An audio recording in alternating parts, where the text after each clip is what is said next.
అంటే ఇప్పుడేమైందంటే సార్ నాకు for me జీవితం చాలా గొప్ప అవకాశం వచ్చింది. వి హ్యావ్ స్ట్రగుల్ గత కొన్ని సంవత్సరాలుగా దాదాపు నాకు సంబంధించి ప్రత్యేకించి 2008 నుంచి నేను ఈ పొలిటికల్ ప్రాసెస్లో ఉన్నాను. 2014 నుంచి I initiated a political party. దాదాపు నాకు 1.5 డికేడ్ తెలుసు తెలియకుండాను నా జీవితం అయిపోయింది.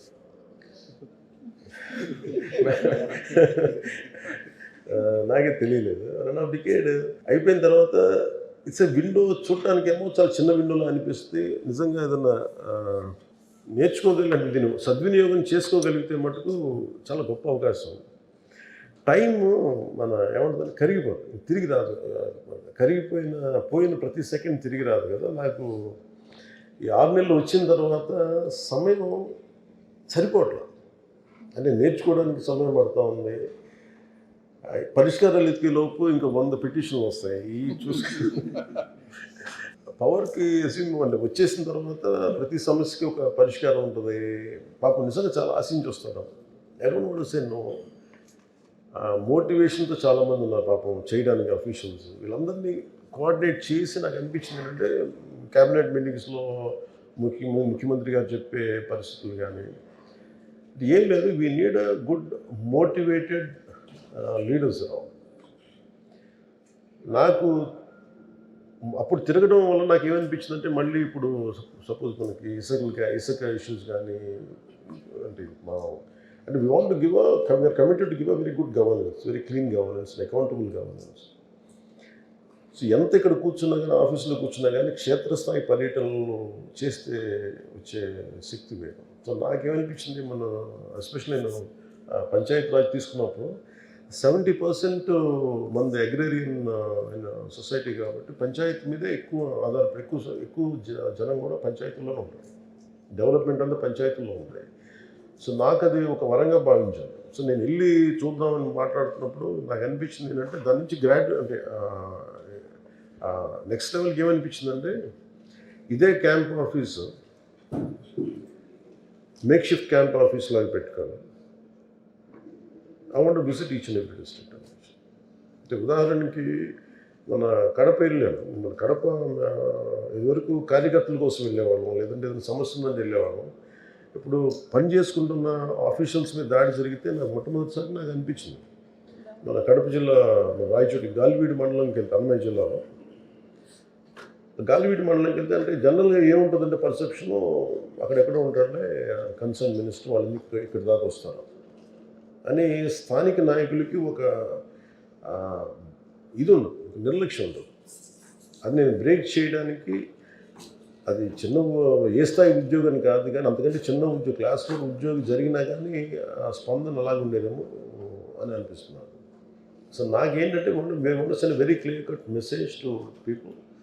మేము ప్రో డెవలప్మెంట్ మీద ఉన్నాం. దీనికి ఎవరు అడ్డం చేసినా కానీ, ఎవరు అడ్డంకులు కలిగించినా will be very strong. That మీరు అందరూ కొన్నిసార్లు రాలేరు. కొన్ని క్షేత్రస్థాయిలో ఒకసారి ఏమైపోద్దంటే దూరంగా ఉండిపోయి ఆ మైక్రో లెవెల్లో ఉన్న సమస్యలు అర్థం కావు. ఒకసారి ఎంతసేపు అధికారులు చెప్పిందో లేదంటే 3rd, 4th పర్సన్ వ్యక్తులు చెప్పింది అర్థం అవుతుంది. కానీ ఒకసారి మనం ప్రత్యేకించి ఉదాహరణకి నేను అరకు మన ఏజెన్సీ ప్రాంతాలకు వెళ్తే నేను చెప్పులు వేసుకొని నడుస్తున్నాను. ఆ వర్షంలో కూరుకుపోయి చెప్పులు రావట్లేదు, బయటికి ఇరుక్కుపోయి మళ్ళీ ఇంకా చెప్పులు వదిలేసి వచ్చింది. వదిలిచి నడుస్తున్నప్పుడు ఒకవైపు సరైనంగా లేవు. అంటే మీరు చూడాలంటే మామూలుగా మనం నడవడానికి ఇబ్బంది పడుతుంది. మీకు తెలుసు కదా ఎలాంటివి ఉంటాయి. బహిర్భూమికి కూడా అక్కడికి వెళ్ళే పరిస్థితులు ఉన్నాయి. అంటే వాటన్నిటి మధ్యలో వెళ్తా ఈ అనుభవం నాయకుడికి చాలా అవసరం ఉంది. ఒక లీడ్ చేసే వ్యక్తికి చాలా చాలా అవసరం అనిపించింది. ఇప్పుడు నా దగ్గరికి కూడా someone wants to come and say want to be a leader అంటే ఇప్పుడు నాకు ధైర్యం ఎక్కడి నుంచి వస్తుంది? నేను నడిచి చూపిస్తాను ధైర్యం వస్తుంది. అసలు మీరు వెళ్ళి కూడా రోడ్డు మీద తిరగడం చెప్పాలి.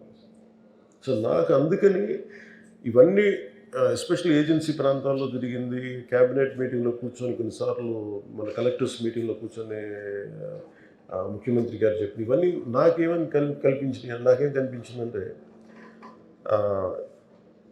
నా పేషీతోటి వెళ్ళి ఒక జిల్లాలో కూర్చోవడం చాలా అవసరం అనిపించింది. అంటే ఒకసారి ఏమనిపిస్తుంటే అక్కడ క్షేత్రస్థాయిలో పర్యటన ఎలా ఉందన్న అంటే మన ఊరిలో విజయనగరం మన ఏజెన్సీ ప్రాంతం విజయనగరం దగ్గర ఆపారు కొంతమంది యువత. అదన్నా మా రోడ్లో క్వాలిటీ లేదు, స్థానికంగా ఉండే సర్పంచ్లు కానీ వీళ్ళు కానీ సరిగ్గా క్వాలిటీ రోడ్స్ వేయట్లేదు, నువ్వు ఒకసారి వచ్చి చూడు. నేను ప్రతిసారి రోడ్డు మీద ఏదో పని మీద అంత తిరగడం కాకుండా అక్కడ స్టేషన్ అయ్యి అక్కడ ఒక బస్ చేసి ఒక మేక్-షిఫ్ట్ క్యాంప్ ఆఫీస్తో పెట్టుకొని అక్కడ కనుకుంటే ప్రజలకి సమస్యలు మనం అర్థం చేసుకునే విధానం వేరుంటుంది. రెండు పరిష్కారం వెతకగలం. ఒకసారి అధికారులు కూడా కొంత మోటివేషన్ ఉంటుంది, వాళ్ళకు కూడా మనం ఇంత దూరం వచ్చామంటే వాళ్ళు కూడా మోటివేషన్ తోటి మేము ఎక్కువ పని చేసే అవకాశాలు ఉంటాయి. అలాగే we can make people officials more accountable. That is one reason వెళ్ళడానికి కారణం.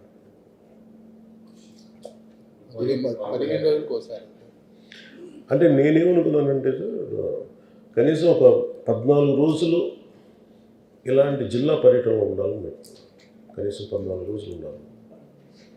బాగుంది అది ఒక జిల్లాల 2 జిల్లాల ఎలా అనేది కొంచెం నేను నాతో పాటు చాలామంది కదలాలి కదా, సెక్యూరిటీ ఒకటి చూసుకోవాలి. అంటే నా ఒక్కడికి సౌకర్యం కాదు కదా, ఇంతమంది నాతో కూడా ఒక 150-200 మంది ఉంటారు. వాళ్ళందరి బస్సు తిండి ఏర్పాట్లు, వసతి ఏర్పాట్లు ఇవన్నీ కూడా కొంచెం ఇదండి. నిన్న డిస్కషన్లో మేము అందరూ కూర్చొని మాట్లాడి ఇబ్బంది పెట్టకూడదని